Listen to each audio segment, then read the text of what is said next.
Décideurs engagés, l'émission TV de l'Hémicycle qui révèle les décideurs et nous permet de comprendre ce qui, chaque jour, leur donne envie de se battre et de réussir.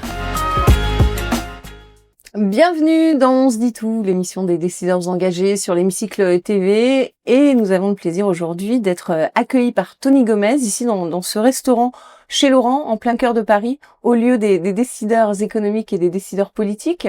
Alors qui dit nouveau lieu dit forcément nouveau décor, vous le voyez, mais toujours le même objectif pour nous, celui de vous faire partager des parcours inspirants, de vous livrer des analyses pertinentes en tout cas pour mieux appréhender notre époque et évidemment préparer l'avenir. Pour ce faire, je suis avec Frédéric Verbitsky, bonjour. Bonjour. Merci beaucoup d'être avec nous dans On se dit tout. Vous êtes président de Classe France. Exactement. Classe France qui est constructeur de machines agricoles, filiale française du géant allemand. Exactement. Quatrième constructeur de tracteurs au monde. On va parler évidemment de Classe, mais on va parler de vous d'abord, Frédéric Verbitsky. Si c'est le principe de l'émission. On va se livrer un petit peu plus, on se dit tout. Hein, D'accord. C'est un peu le principe. Vous avez un grand-père ukrainien.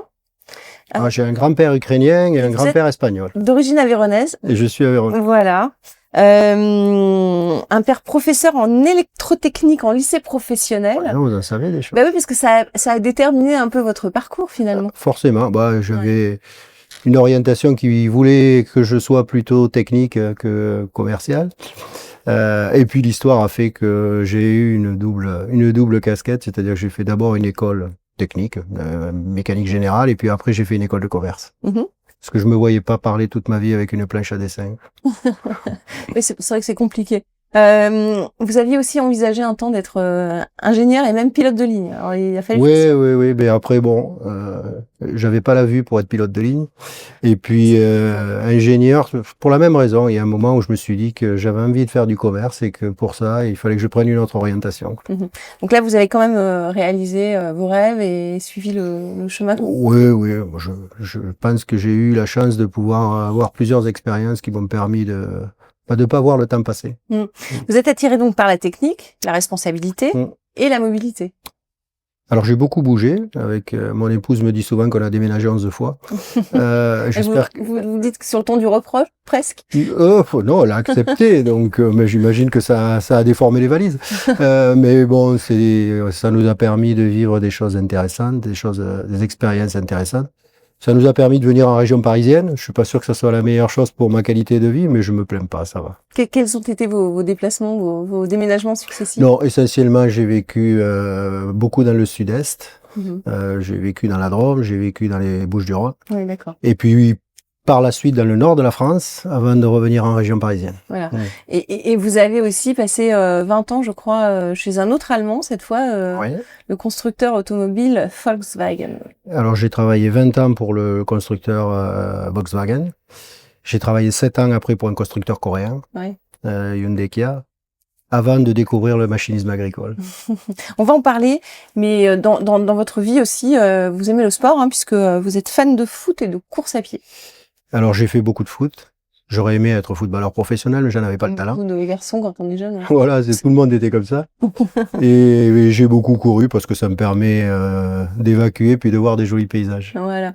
Alors, Classe vend des machines agricoles, essentielles évidemment. On va parler des agriculteurs.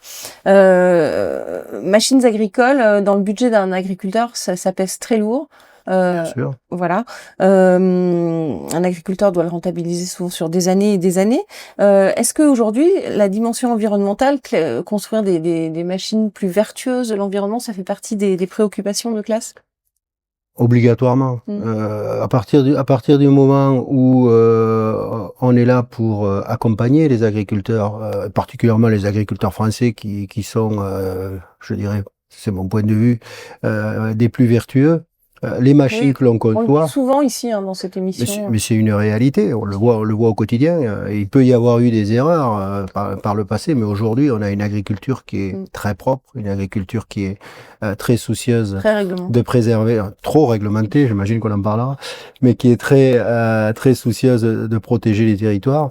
On doit avoir des machines qui permettent de le faire, puisque on sait que de toute façon, les agriculteurs ne peuvent plus faire le travail comme ils le faisaient avant. Donc, ils sont accompagnés avec des machines. Donc, il nous faut des machines innovantes, des machines qui respectent les territoires, qui respectent l'écologie, qui ne polluent pas, qui respectent le tassement des sols, qui respectent la productivité attendue dans un laps de temps court, parce que bien souvent, avec les fenêtres de tir agricoles, il faut aller vite, et il faut travailler juste, et il faut surtout protéger aussi le sol, parce que le sol, c'est la récolte de demain. Absolument. Alors justement, quelles sont ces politiques pour rendre les machines plus vertueuses en matière de carburant, notamment? On n'est pas à l'électrique, ça ne fonctionne pas encore. Alors, on verra des tracteurs électriques, mais plutôt des petits tracteurs électriques. C'est le poids qui compte. Après, à partir du moment où on est sur des fortes puissances, malheureusement, l'électricité ne suffira pas, parce que sinon il faudrait tellement de batteries que ça n'aurait pas de sens. Donc, oui, bien sûr, on réfléchit sur des technologies, alors des HVO, des technologies de carburant alternatifs. On travaille surtout sur la réduction des polluants. Tous les matériels, toutes les machines que l'on produit ont pour objectif de produire de la manière la plus efficiente, de la manière la moins polluante possible, et puis permettant à nos clients d'être les plus efficaces et les plus rentables pour eux au moindre coût, parce que comme vous le dites, une machine, ça coûte cher. Il y a tellement de technologies dedans, on a des systèmes... On va en parler de ça, justement, mais avant, juste une dernière question, parce qu'on parle beaucoup de réparabilité. La tendance de la mise à niveau des machines aussi, c'est quelque chose... Alors ça, c'est quelque chose qui est fondamental, surtout quand vous êtes sur des machines de ces prix-là. En permanence, on améliore les machines. Et donc, on fait des actions qui permettent... alors, il y a beaucoup d'actions maintenant qui peuvent se faire à distance, à partir du moment où on est sur de la programmation. Mais on vend la machine, mais on a surtout un réseau de distribution qui assure la maintenance et l'entretien, et faire en sorte que nos clients, en permanence, aient des machines opérationnelles. Alors justement, parlons de toutes ces nouvelles technologies qui sont de plus en plus sur ces machines. Le monde agricole est très connecté, contrairement à ce qu'on peut en penser. Alors justement, quelle est la politique en la matière chez Claas? Est-ce que l'intelligence artificielle rentre en ligne de compte? Comment ça se passe? Alors juste une statistique, vous disiez, parce qu'on en parlait dernièrement. Le Français moyen est connecté à peu près 89%. 89% des Français sont connectés. C'est plus de 97% les agriculteurs. Donc vous avez tout à fait raison. Les agriculteurs sont bien plus connectés que entre guillemets la population moyenne. À partir de là, nous on a un système aujourd'hui qui permet à nos agriculteurs de pouvoir communiquer avec nous, et qui permet aux machines de communiquer avec l'agriculteur pour lui apporter les informations nécessaires à améliorer ses résultats, à faire de la collecte d'informations, parce que comme il croule sur la documentation technique à fournir, au moins les machines leur en donnent un peu. Et puis également, il faut savoir que ces informations, à partir du moment où le propriétaire de la machine nous l'autorise, on les reçoit nous, au niveau de nos centres d'études, au niveau également de nos réseaux de distribution, de manière à faire du prédictif et de pouvoir appeler le client en lui disant « Attention, tu as une mauvaise utilisation de la machine, ou tu pourrais optimiser la machine, ou tu risques d'avoir un problème, donc corrige le tir. » Donc, c'est fondamental. On a besoin d'être connectés pour mieux travailler, et on a besoin que nos agriculteurs soient connectés pour, eux, répondre à la foultitude d'informations administratives qu'on leur demande. Ils croulent sous l'administratif, ça fait partie. C'est qui n'est pas le métier d'agriculteur. Voilà, des tâches. D'ailleurs, ils revendiquent un allègement justement de toutes ces charges administratives. Oui, c'est pas leur objectif. Un agriculteur, son objectif, c'est de s'occuper de sa terre. Sur le terrain. C'est pas de remplir des papiers pour avoir des aides plus ou moins illusoires. Faut-il, selon vous, soutenir davantage cette filière agricole, justement? Peut-être pas la soutenir, mais en tout cas la soulager. Je pense que c'est pire que ça. Dans les années 70, on a désindustrialisé la France. Je voudrais pas alors le terme est impropre, je voudrais pas qu'on désagriculturise la France. Je pense qu'on en est là. C'est le même risque, Mais on en est là pour plusieurs raisons. D'abord, la France est le pays de l'Europe de l'Ouest où nous avons la plus grande surface agricole, les terres arables. Nous avons eu pendant très très longtemps une agriculture très dense, avec des petites exploitations, certaines familiales. Aujourd'hui, on perd des agriculteurs tous les jours. Il faut savoir que ce que nous appelons des agriculteurs professionnels, c'est-à-dire des gens qui ont plus de 100 hectares en moyenne, il nous en reste 350 000 en France, et que dans les 5 ans à venir, il y en a 25% qui vont faire valoir leur droit à la retraite. Voilà. Donc, on a de moins en moins d'agriculteurs. On fait rien pour donner la vocation aux jeunes. Alors, heureusement, il y a des enfants qui, en général, essaient de reprendre, mais c'est pas toujours le cas. Donc, on a un vrai risque. C'est de ne pas avoir suffisamment d'agriculteurs demain, de se trouver dans une situation où la production alimentaire de la France ne sera pas suffisante. Alors, on exporte beaucoup, mais on importe beaucoup. On leur donne pas les conditions de travailler ce qu'ils aiment faire, c'est-à-dire produire. On les noie sous les papiers, on en a déjà parlé. Oui, la position aussi environnementale qu'il est. Et puis, il y a une chose fondamentale qu'on oublie, nous tous, citadins, puisqu'on vit... on vit pas forcément à la campagne, c'est que nos beaux paysages, c'est encore eux qui les entretiennent. Si demain on n'a plus d'agriculteurs, eh bien la France, ça sera pas une friche industrielle, ça sera une friche agricole. Ouais, et c'est des choses qu'on ne peut pas accepter, qu'on peut pas vouloir et qu'on peut pas souhaiter. Bon, le gouvernement essaie de soutenir. Il y a des mesures qui sont peut-être, vous me direz si elles sont intéressantes ou pas. Renforcement de l'enseignement agricole. Alors, ce sont des promesses pour l'instant. Transmission des savoirs avec une promesse aussi égalité filles-garçons dans ces formations. Est-ce que oui. Alors, il y a de plus en plus de filles qui ont envie d'embrasser ces carrières-là. Le problème, à mon avis, il faut le prendre plus haut. Ou plus en amont. Un fils d'agriculteur, il sait ce que c'est le métier d'agriculteur. Il a envie de le faire ou pas, ça c'est le choix. Oui, mais il sait ce que c'est. Par contre, il faut donner envie à des gens qui ne connaissent pas le monde agricole, peut-être de démarrer ces carrières-là.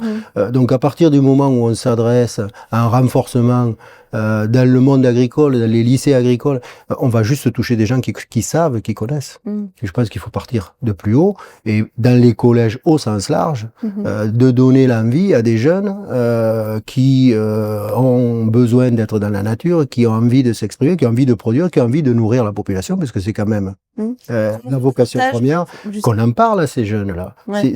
C'est ces jeunes-là, c'est un métier qui est méconnu, agriculteur, alors que c'est un métier qui est absolument nécessaire pour notre société. Absolument. On va passer à la question du World Impact Summit à présent, le sommet des décideurs qui souhaitent bâtir un avenir durable, comme les agriculteurs. C'est juste après le jingle.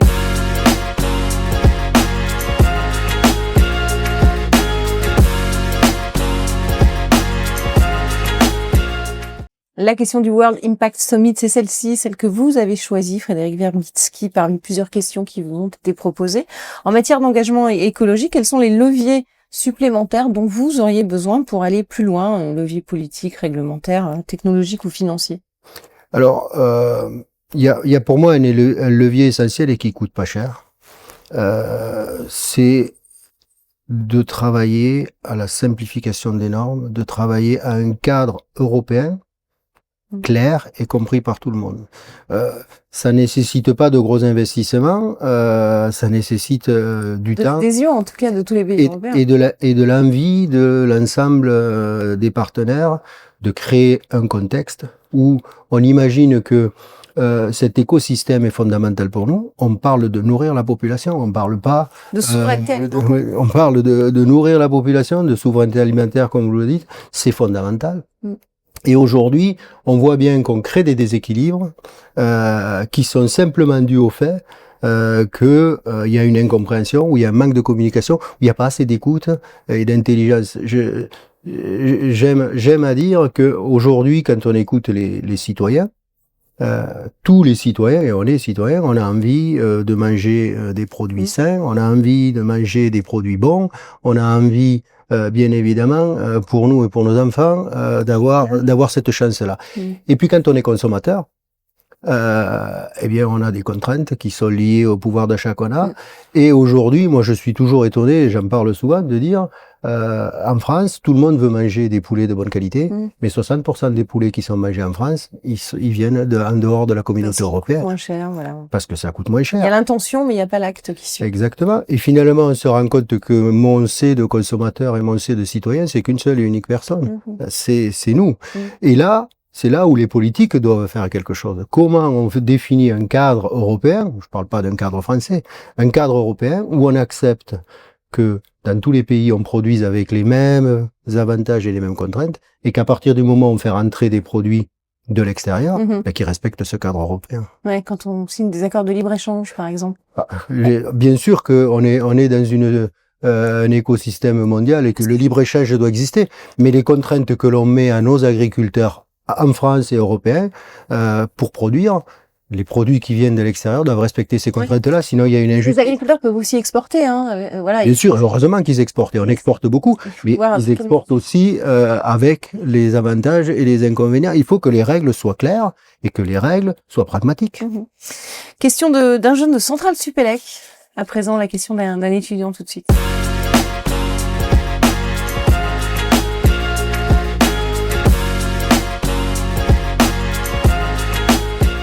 La question de Centrale Supélec. Frédéric Verbitsky, comment est-ce que vous donnez du sens au quotidien à vos collaborateurs chez Classe? J'ai envie de dire qu'on a la chance dans ce métier-là, c'est facile de donner du sens. À partir du moment où on dit à quelqu'un, tu vas contribuer à nourrir le monde, les gens, hein, quand je dis le monde, c'est les gens au sens large, c'est quand même déjà beau. Après, mon rôle à moi, c'est d'essayer d'inspirer et d'être inspirant en décrivant une vision qui est la vision de notre entreprise, hein, l'entreprise de Classe, qui est une vision pragmatique, qui est une vision qui s'inscrit dans ce schéma de nourrir, d'accompagner les agriculteurs pour nourrir la population, et de leur donner un cadre clair dans lequel ils peuvent s'exprimer. Surtout quand on est avec les jeunes générations, excusez-moi, mais je commence à faire partie des anciens maintenant. On sait qu'ils ont besoin d'avoir une projection, de participer à construire quelque chose. Et du sens, hein. Et du sens. Que les générations précédentes, d'ailleurs. Différemment, je dirais. On avait, je me parle déjà, je me mets dans les anciennes générations. On avait des attentes qui étaient différentes. Là, il y a un besoin d'avoir du sens au quotidien dans le travail. C'est exactement, c'est le rôle d'un manager. C'est d'expliquer ce que l'entreprise veut faire, pourquoi elle veut le faire et que ça a du sens. Alors pour nous, c'est facile. Hein, c'est facile d'expliquer qu'on travaille pour aider les agriculteurs et qu'en plus, notre responsabilité, c'est d'être innovant, c'est d'être créatif, c'est d'être intelligent, c'est d'être au service de nos clients pour qu'ils puissent travailler mieux, produire mieux pour être à même de nourrir aussi, de nourrir encore la population. Et puis surtout, on a aussi la chance dans cette entreprise, c'est que on a des valeurs qui sont des valeurs simples, c'est des valeurs presque agricoles, des valeurs simples et fortes. On est une famille. Classe, aujourd'hui, c'est la 4e génération. La patronne, Madame Catherine Classe, elle existe. On la voit, elle nous parle. Son leitmessage, son message, c'est de nous dire, on est une famille, soyez des entrepreneurs. C'est-à-dire que chacun doit donner le meilleur de lui-même. Soyez innovants, soyez au service de nos clients et soyez proactifs. On fait tous des erreurs quand on travaille, mais au moins on avance. Et à partir du moment où tout le monde comprend cet alignement, au final, ça marche plutôt bien, quoi. Merci beaucoup. C'est l'heure de la question de l'hémicycle. À présent, c'est vous qui allez pouvoir interpeller peut-être les femmes et les hommes qui nous gouvernent. C'est juste après le jingle, la question de l'hémicycle.